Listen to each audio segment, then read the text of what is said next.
Hey there, developers. Today, we're diving into a cool project, building a translation tooltip using JavaScript. Let's get started. Here's the script that powers our translation tooltip. It listens for selected text and uses the Google Translate API to show translations. When you select text, our code grabs it, sends a request to Google Translate, and displays the translation in a neat tooltip. See. Select text, and the tooltip pops up with the translation. Click outside, and it's gone. You can style the tooltip, add animations, and even explore other translation services.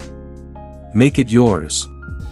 Now, let's take a closer look at the line of code const lang equals bn. This is where we define the target language for our translations. The language code Hi corresponds to Hindi. However, it's important to note that you can easily customize this tool to translate to different languages by changing this language code. That's a wrap. You've just learned to create a translation tooltip with JavaScript. Like, subscribe, and code on. Thanks for watching.